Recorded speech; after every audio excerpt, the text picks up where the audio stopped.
மயிலாடுதுறை மாவட்டம் சீர்காழியை அடுத்த கொள்ளிடம் ஊராட்சி ஒன்றியம் ஆலாலசுந்தரம் ஊராட்சிக்கு உட்பட்ட திருஞான சம்பந்தம் கிராமத்தில் 150க்கும் மேற்பட்ட குடும்பத்தினர் வசித்து வருகின்றனர். இவர்களுக்கு அப்பகுதி விளைநிலங்களுக்கு நடுவே உள்ள இடத்தில் மயானம் அமைந்துள்ளது.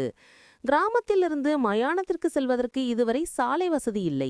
கிராமத்தில் இறப்பு ஏற்படும் போதெல்லாம் மயானத்தை சுற்றியுள்ள தனியார் விளைநிலங்கள் வழியே கடும் சிரமத்துடன் இறந்தவரின் உடலை கொண்டு சென்று இறுதி சடங்கு செய்யும் அவல நிலையே நீடிக்கிறது.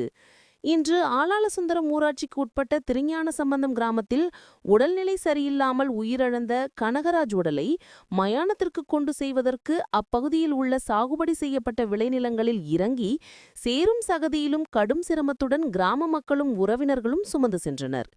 இந்த காட்சிகளை சமூக வலைதளத்தில் பதிவிட்டுள்ள கிராம மக்கள், எத்தனை ஆண்டுகள் கடந்தும் தங்கள் கிராமத்தில் மயானத்திற்கு சாலை வசதி கூட ஏற்படுத்தி தரப்படவில்லை என கவலையுடன் தெரிவித்துள்ளனர். மேலும் தங்கள் கிராமத்தின் மயானத்திற்கு சாலை அமைத்து தர வேண்டுமெனவும் அரசுக்கு கோரிக்கை விடுத்துள்ளனர்.